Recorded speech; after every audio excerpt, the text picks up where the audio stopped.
before I make my choice about what I'm going to do because I'm seeing the thing not being done right or well or at all, ask myself these two questions, right? Where is the employee Yeah. in terms of skill? Where is the employee in terms of will? Have some conversations with this person, get that sorted first.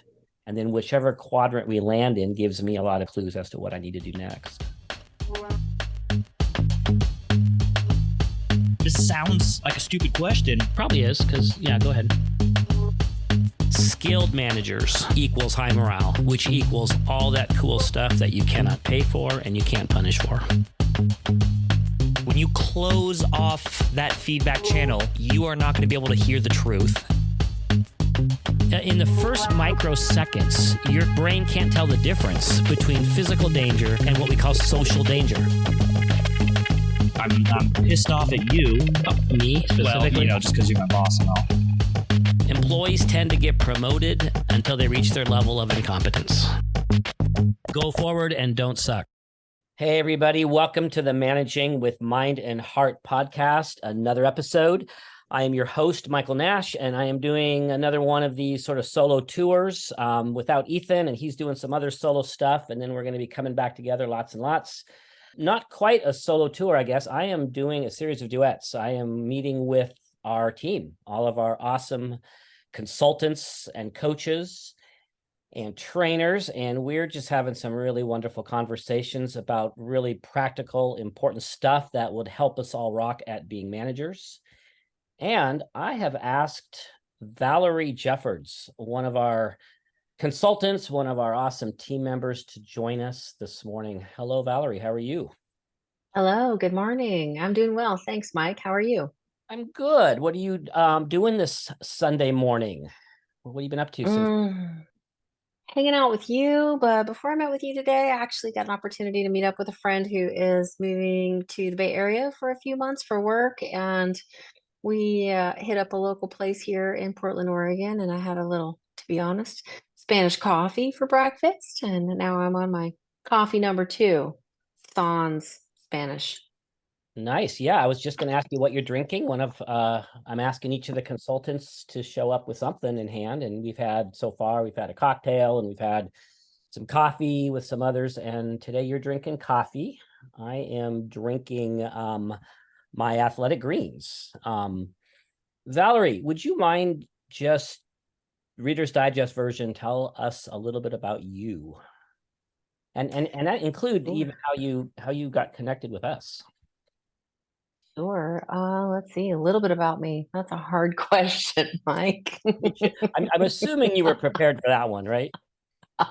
Yeah, but with personality profiles like ours, it's like a little bit equals a lot. But a little bit about me. Let's see. I was born and raised in the southern states of the United States, and landed myself in California in my post college experience in the technology space, and spent a lot of years traveling around and flying around to grow software companies. And a lot of that experience was spent in management and leadership, and also, interestingly, in the compliance space, how to be a good steward in business, if you will. So, putting those things together over my career, I think it landed with Nash because my passion really ultimately bubbled up as what I call growing good humans.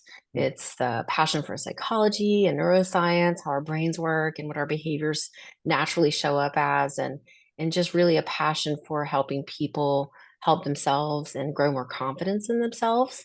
And so I'd say since the 90s, I've been coaching and mentoring, whether it was at work or aside from work, with friends, family, and others. And so what I've had a passion for decades is now kind of my life source, and I call it playing in the sandbox of life with you guys. So I'm happy to be here. I'm so happy I stumbled into this crew, and I really enjoyed the experience that I've had over the last few years.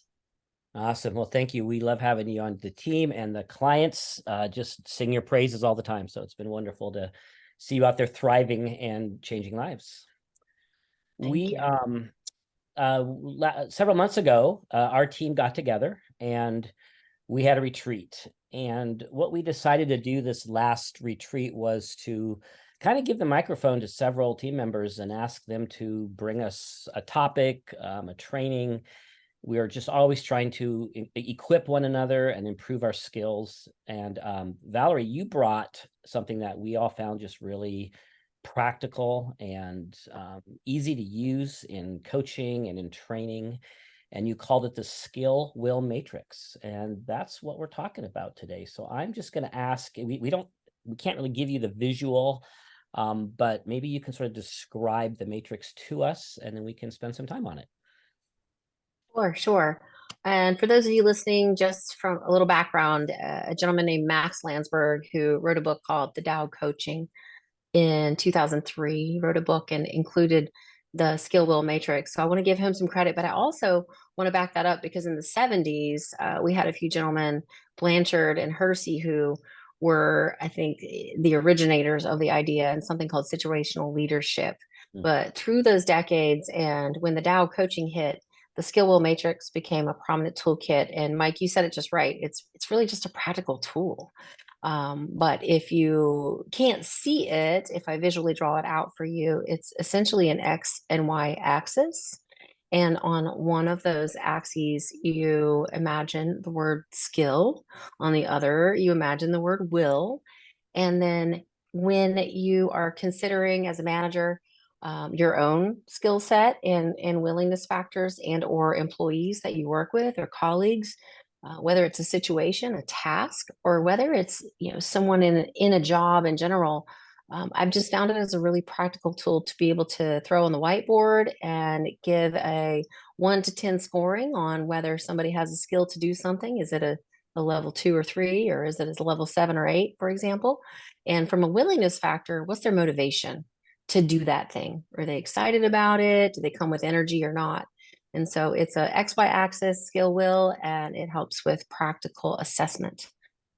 Perfect. That's great. Let me paraphrase it just a bit so our listeners can visualize this. So along the bottom, along the x-axis, we have the word skill. And along the y-axis, we have the word will. And as you said, either can be high or low or somewhere in between. I like kind of using a 1 through 10 scale. That helps me as well.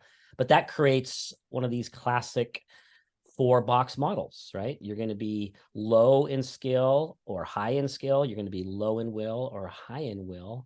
And I think where that person lands, or your assessment of where that person is landing, helps you. This matrix helps you determine the right approach, right? Is that the idea? It's true. And to some degree, it can be difficult. And as with any sort of model, we can assess it in different ways. But what I like about it is that it combines some things that are fact-based, right? Skill. Has someone taken a training? Have they exhibited the skills that the job needs or the task requires? Can they technically do that thing? Versus the assessment of the willingness factor. Are they motivated to do it? And how does that show up in the workplace? That's a little bit more subjective, if you will. But the more we know our staff members, the more we know each other, and the more we know ourselves, I think the easier it is for us to be able to gauge the willingness factor on those things. But for me, it's helped in 2 things. One, assessing situations and how to navigate those as a manager, but it's also helped in determining what questions that I or another leader needs to ask in order to figure out with an employee, for example, where they are on that matrix, which ultimately the outcome of it is, what do I do about that? What do I do with that? How do I help you? Right? Or how does the employee help themselves? Right. Good. So we'll in just a moment get to those. What do we do about it? I think that's what's really key. And what I really love about this model is, again, it's oversimplified like all models, but these 4 different categories, these 4 boxes give us a hint as to the best approach to help that person. Let me ask you, Valerie, how would you assess? Is it self-report from the employee? Is it what you're noticing? But for example, how would you assess an employee's will? How would you assess whether they really want this or whether they don't want this, other than what they're telling you? Sure, sure. Well, I can share with you how I've used it in the past, and oftentimes it's with a manager who may come in and have quandaries or questions about what to do in a management situation. But ultimately, from a skill standpoint, there's proof, right? It has the thing, whatever the thing is, been completed. Has it been delivered? And if so, was it on time? Was it at the right quality or the level of expectation that the business or the manager is expecting? So there's some proof-based evidence there. Second to that, if the thing hasn't gotten done, whatever the task is, then the questions become: have they taken training? Do they have the know-how? Do they have the right skills from a tools kit standpoint? Do they have the right tools? Have we provided enough resources for them to be able to have the skill? And so it helps me peel apart those pieces of where does the ownership lie? Is it within the individual because they've had plenty of training, tools, experience, practice, etc., and task isn't getting completed? Or is it within management or the business in that we haven't provided the right amount of training or the right tools for them to be able to be successful in that skill itself? What will, how do you, to me, that's harder, isn't it? To assess someone's will. How do you get to that? How do you get to will? Well, there's various ways you can get to will, and it depends on if you have direct contact with the individual, right? You can just directly ask them, how do you feel about this particular task, this particular project, if you will? How's that going for you? Is this something you're excited about? Is this something you're looking forward to? Or if you're in the middle of it and it's not moving at the pace expected, what's kind of holding you back? What's holding you up? What are you nervous about? Right? You're really looking at the motivational factors and things that might be inhibiting a person to success.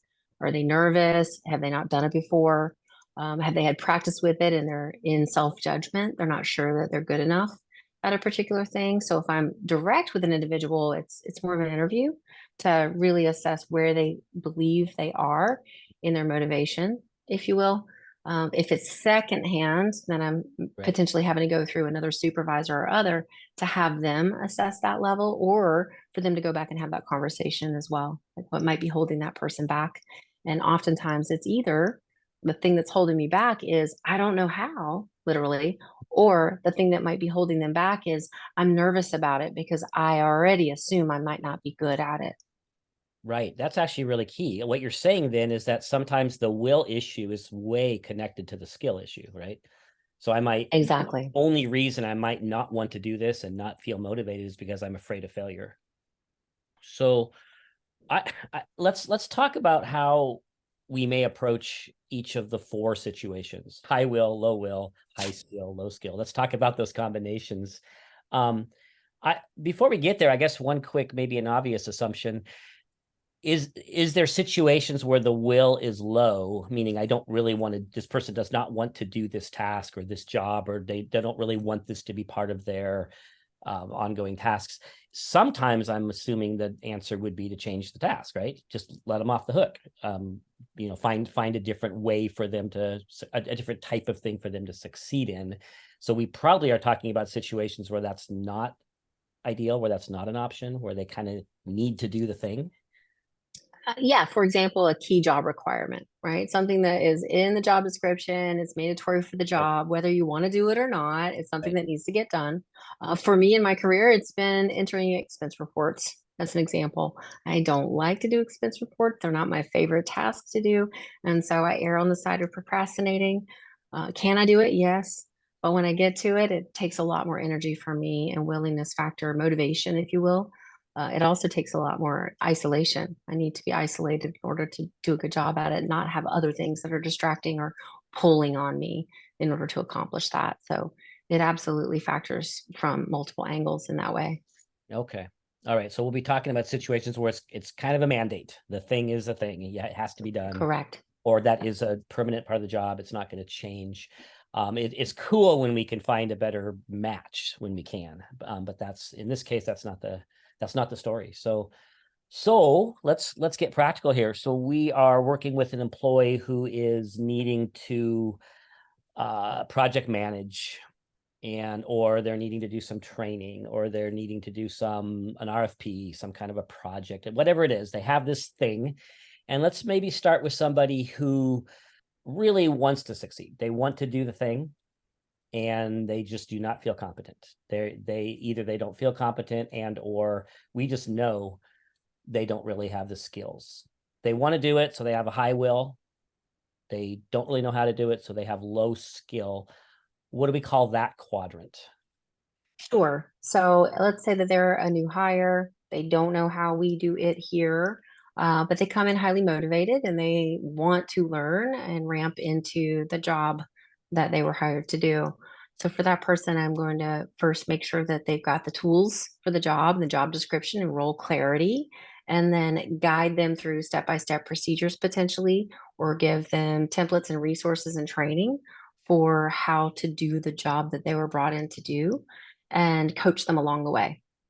Great. I like that word coach there, because this is someone who wants to do it and they just need someone kind of alongside them, right? Let's equip you. Let's get stuff out of the way that might be in the way. Let's give you everything you need. Let's give you some feedback, right? As you're doing it. Let's tell you where you're rocking it. Let's tell you where you need to make some adjustments. So I'm assuming this is someone who's pretty open to that, open to the coaching, open to the guiding, because their will is high, right? They really want to succeed. This seems like a really positive relationship with an employee at this point to me.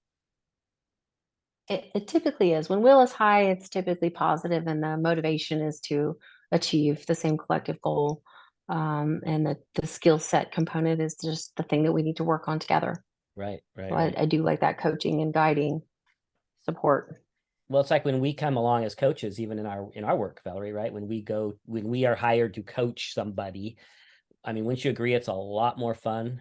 And fun isn't the goal, of course, but it's a lot more fun to coach somebody who wants to be coached, right? Who really wants to succeed. It's really, Absolutely. yeah, I mean, it's really, really hard to coach somebody who doesn't actually want to do the thing. In fact, I'd rather not. When learning is fun, coaching is more fun. Right, right. Right? Wow. So let's stay with the high will now. Let's stay with the employee who really wants to do it. But now we're working with somebody who, perfect world, right? High will and high skill. They know what they're doing. They know how to do it. They want to do it well. What's my role as their manager at that point? Somebody who has high skill and high will is a gift. And for those folks, I just want to delegate the task at hand, empower them to feel good about achievement of that task at hand. And then from a just practical standpoint behind those, delegate and empower. I'll kind of want to get out of their way. Yeah. That's what I call get out of their how. But the delegate and empower are the two activities that I would focus on most. Get out of their how? That was good. Is that like not Yeah. tell them how to do the job, right? Yeah. Yeah. When you delegate to someone, right, you hand them the keys to whatever that situation is, and then you step back and let them drive that car, if you will. Mhm. And they hopefully will feel empowered to continue and to self motivate along that path. And so, yes, I call that get out of their how. Like this is not the person who needs supervision, right? This is not the person who Mm. be checking in on all the steps. And yeah, in fact, that's gonna, I mean, you take somebody who is highly motivated and highly skilled and you over supervise, what's going to happen to that person?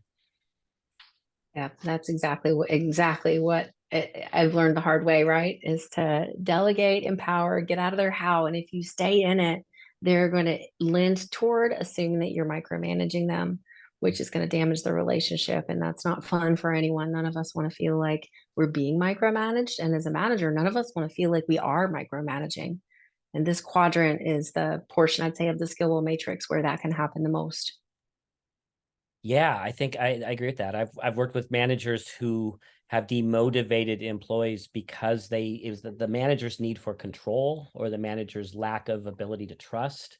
And they hadn't done what I think you're describing, which is a proper assessment of the employee's will and their skill. They just kind of did this one size fits all management style. No matter who I'm managing, right? I'm going to be right there in their face, telling them what to do every step.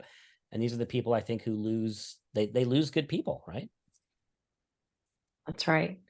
Over time, for sure. You know, one time, oftentimes people give us the grace and forgive us for stepping into their how, but Right. over repetition of that, we definitely start to disengage. Okay. So we have the person with high will, high skill. We call the manager's role there delegate and empower. We've discussed the employee who has high will but low skill, and the manager's role there is to coach and guide. Now, again, those two categories as a manager to me would be just so much more fun to manage. I just love managing people who just are, who are motivated.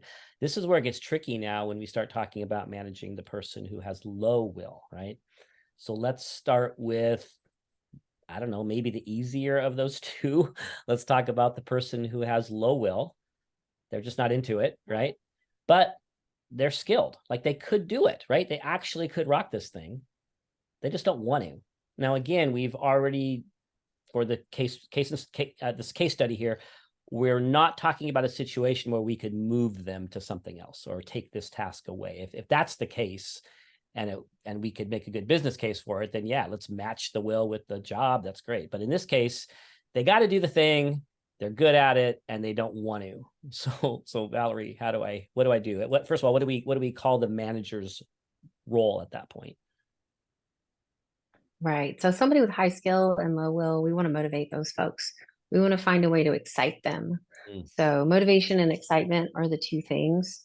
And when in either a direct conversation or even a secondary conversation, what I'm typically trying to unveil is what I call something behind the something, right? This quadrant happens to end up being oftentimes people who've been with you longer, they've had more tenure and experience, they've done the things, and they're kind of a subject matter expert, but they've lost their willingness and their motivation to do that thing any longer for whatever reason. And sometimes it is a long-term experience where they've just lost the energy and excitement because they're not learning anymore. Sometimes it's more of a temporary state of being because there's something behind the something, right? Something in their personal life that we don't know about is getting in the way and distracting them and causing a tug of war, and they're having to prioritize, and they've lost the energy to do this particular skill. So it can come from many different places, but in this high skill and low will area, I'm looking for the motivation and why the motivation has been lost, and what I as a manager can do to help them find that passion and that excitement to keep the energy high on that skill.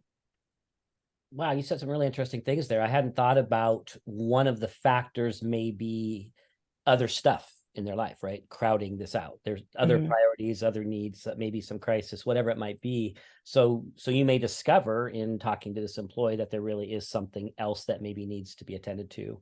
Maybe they need some time, maybe they need some support. And they would hopefully get back to having the original excitement once this other thing was dealt with. Am I paraphrasing that correctly? Yeah, sometimes it's just really a negotiation of grace. Like, how can I extend grace for a period of time while your willingness has dipped in this area, while you sort it out, if you will, so that you can get back into a higher version of engagement or willingness. And that's okay. We all have that in life and in business. It's the patterns over long periods of time where I'm looking to have a different conversation in terms of, as an employee, what are you going to do to generate your own excitement? How can we give you challenges where you can get your excitement back on this thing? So yeah, it could be either or in my experience. I really love the way you just asked that question. What a great conversation, right, with an employee. What can we do? I mean, you've been here forever. Right. You've been here for a long, long time. This has gotten a little tiring for you, a little old. It's lost some of its sparkle. We can't really take it off your plate. So I get it, right? There's some empathy about that. That's happened to me. So let's figure out what we can do to bring the sparkle back, whether that's some more challenges, maybe that's mentoring someone else in the task, right? Just let's work together. I don't have to solve this on my own as the manager. We can work together to solve this. Absolutely. Yeah, I really hope that these folks are definitely, if you've got a longer pattern of experience and more expertise, that you're wanting to help train essentially folks who are coming into the business, right? Because there's that cycle of giving. And when we do that, it actually does motivate us, even if it's something we've been doing for a decade. It gives us a new energy about it because of the new hires energy. So that's one direction to move with these folks. Otherwise, it's just give them grace for working through whatever situation they might be struggling with, and work with them through to the other side so that they can get re-energized. I love that. Another thought I had was maybe there's something, this has happened to me where something's gotten old. I've loved it in the past. I don't love it so much now. I'm good at it.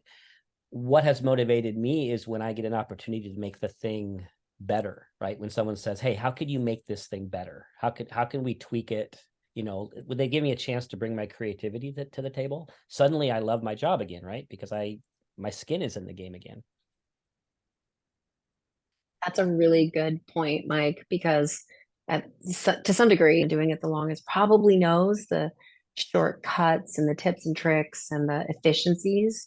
And sometimes those are not invested or ingested into the business process changes. So sometimes they can just use their energy that way to help make it better, not just for themselves, but for other folks as well. Good. Yeah, improve the system. That's great. And then one other thought I just had is I'm going back to the person who's being micromanaged, right? This might be a situation where I'm good at it.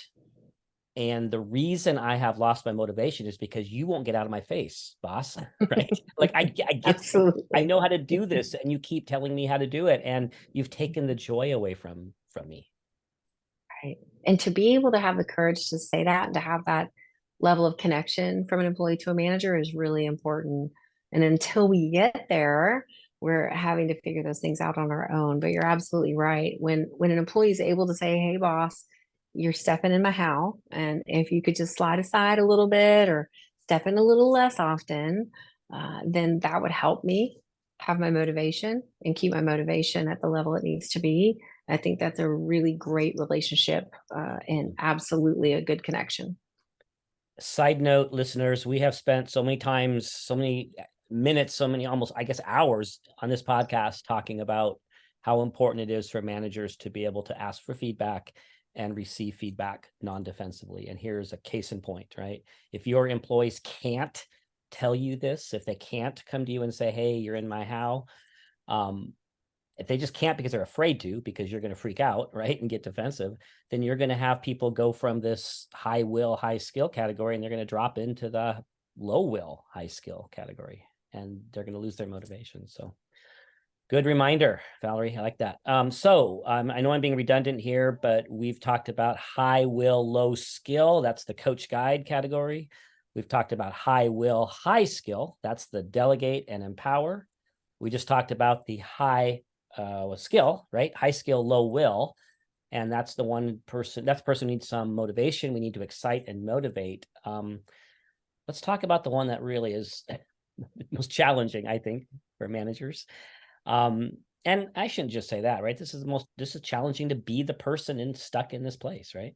Absolutely. So here's the person who has both low skill, but also doesn't really want to do the thing, right? So they don't know how to do it and they don't really want to do it, and you can't take it off their plate. So what do we do now? Yeah, I'm so glad you said what you just said, Mike, about that. It's really difficult to be that person. Yeah. If I think it, and I try to put myself in the position in this quadrant, in this area with the low skill and the low will. Think about a time when you've tried a new skill and either there are inhibitors to learning, right? Confidence challenges for just learning the new skill. Those can be barriers to entry, if you will. So that's one side of it. And the other side is the tool's there and you know how to learn, and you know how to practice it. But when you go to practice it, you don't feel like you're good enough, or it's not good enough for the business. And you bump into that motivation and then you tank, it sinks you. And so you go back and try again to no avail, and again to no avail. And over time and over patterns, we beat ourselves up. That negativity bias in our brain takes place, and we just don't think we're ever going to be good enough. So sometimes it's a confidence thing I've found here. And if I can help the person with their own level of confidence and learning, making sure that we have the right tools for learning for them, or whether it's other resources or other people maybe to help step them through it, that removes the lack of skill component and helps them move quickly through that skill matrix, if you will. Sometimes it's that they just aren't made for this particular job task, and that task and or job might not be a great fit. Yeah. This one's tricky. I think so. Our job there is to, I guess, encourage if that might be the route, right? This might be somebody whose will could increase if they didn't feel so afraid of failure, right? If they didn't feel so likely to fail, they might actually feel better about the thing. They need direction, they need supervision. There's just a lot of different approaches, I think, depending on how you diagnosed the reason for the will and the skill, or especially for the will being so low. It occurs to me that we could cause damage or at least hurt morale if we are choosing the wrong approach, right? We haven't really diagnosed the quadrant. And so, for example, we might have somebody who's high will, high skill, and instead of delegating and empowering, we start coaching them, right? We choose the wrong quadrant. Or we have somebody who's low will, low skill, and we delegate, right? And now they fail. So does that make sense? I just think the whole point. It does. I call it stepping into the wrong box. And I've done it many times, right? You have an employee who's been there with you for a decade, and you all of a sudden give them a new assignment. And on a general day-to-day basis, you delegate and empower that person because they're highly capable. They've been here. They know who, where to go, what to do, where the resources are. And you give them a new assignment, and then you find that assignment not getting done. And so you move quickly into a coach or guide, and then they ramp quickly, but you get stuck in that coach or guide mode. And all of a sudden that relationship is being damaged. The productivity is being damaged. So it's nuanced. It's really difficult situationally, especially when you know somebody, when you think you know somebody well, or when you don't know somebody well enough. Yeah. And it occurs to me, Valerie, that probably one of the more frequent errors along these lines would be, as a manager, I go into sort of corrective action mode, right? I'm almost this pre-disciplinary mode, and I've not assessed what's happening, right? I haven't used the skill will matrix at all or correctly. So suddenly I'm in this sort of disciplinary mode because the task is not being done well, or it's not being done at all. And I haven't actually assessed what's happening, right? And so, I mean, look at the damage that could be done when I'm, quote, disciplining an employee who doesn't even have the skill to do the thing, right? It's not even their fault that they're not doing the thing well. It might be their fault that they've avoided doing the thing, but the reason they're avoiding it is because they're afraid of failure, right? So suddenly I'm in discipline mode as opposed to whatever mode I should be in to help this person grow the skill, right? I should be doing something around coaching and, helping them to learn the thing. Does that make sense? It does. And it just reminds me that in management, sometimes it's hard to start with yourself, right? To ask yourself the questions, what have I done to create the situation or to create this outcome or negative outcome? And then to move to, what have I provided this employee? Have I given them enough resources and tools and training?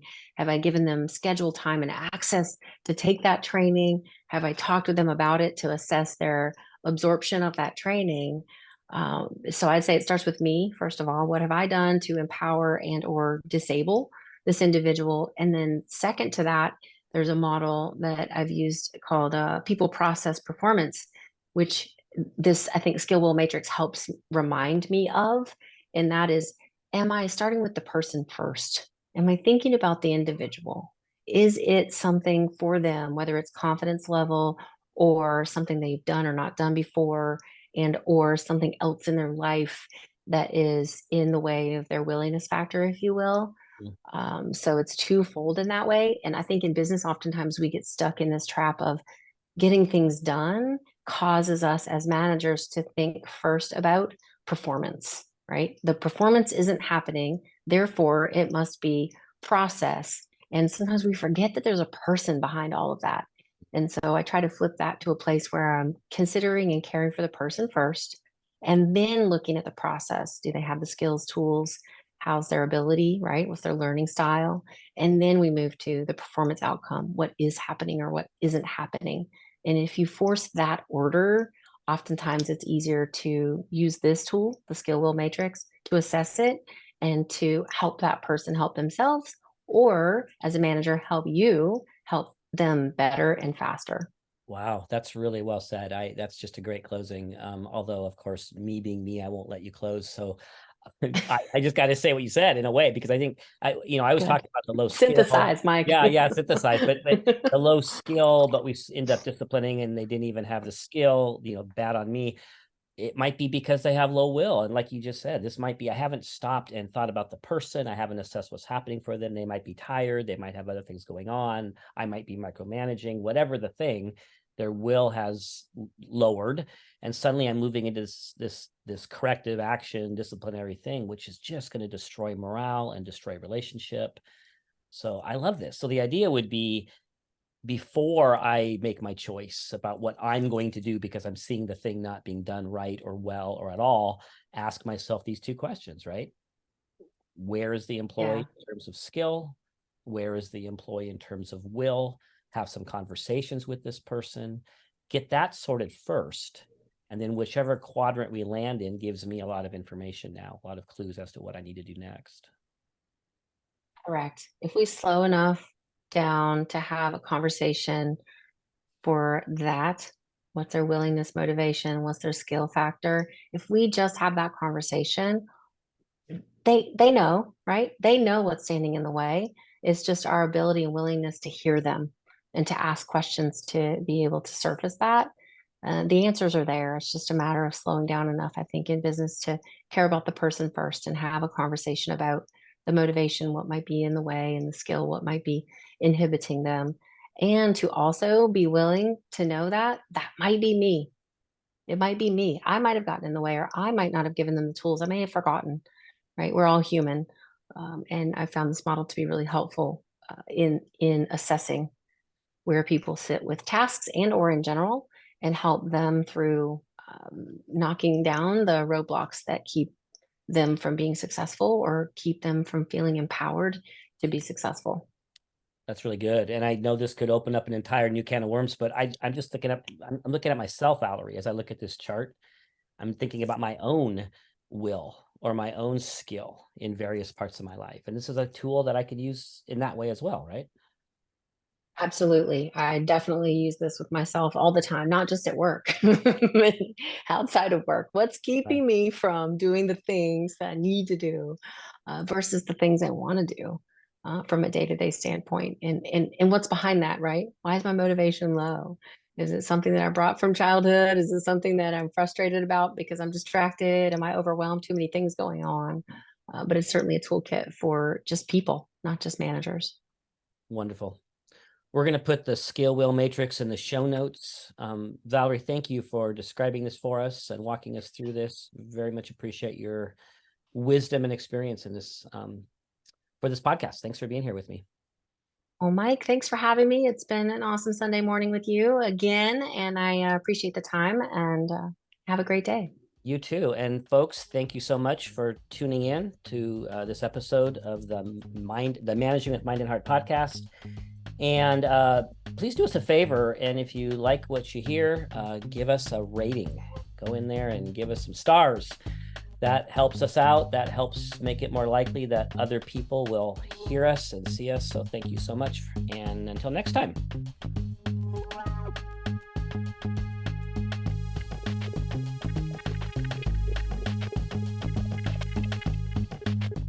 Hey, folks, wait.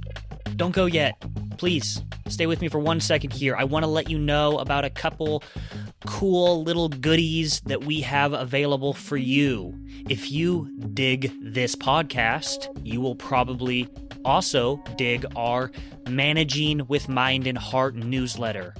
This is a monthly newsletter where we share articles that we write about, hey, how to thrive as a manager, how to lead teams that are characterized by high morale, engagement, psychological safety, care and respect, collaboration, and high performance.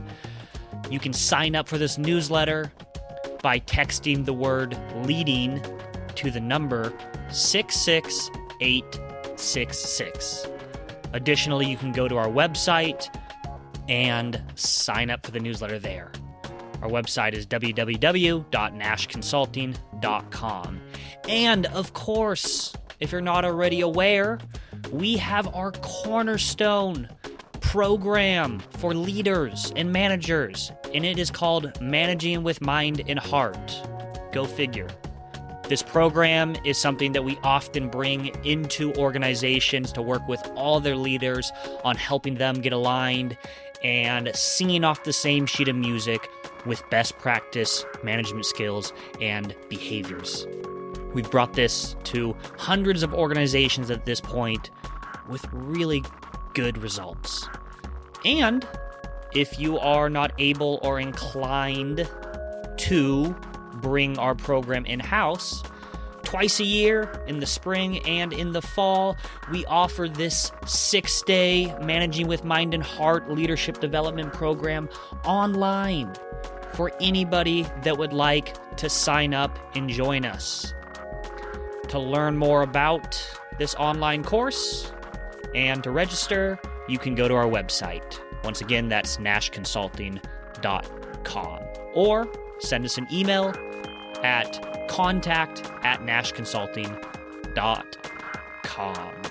All right, that's all. That's it. See you later. Bye.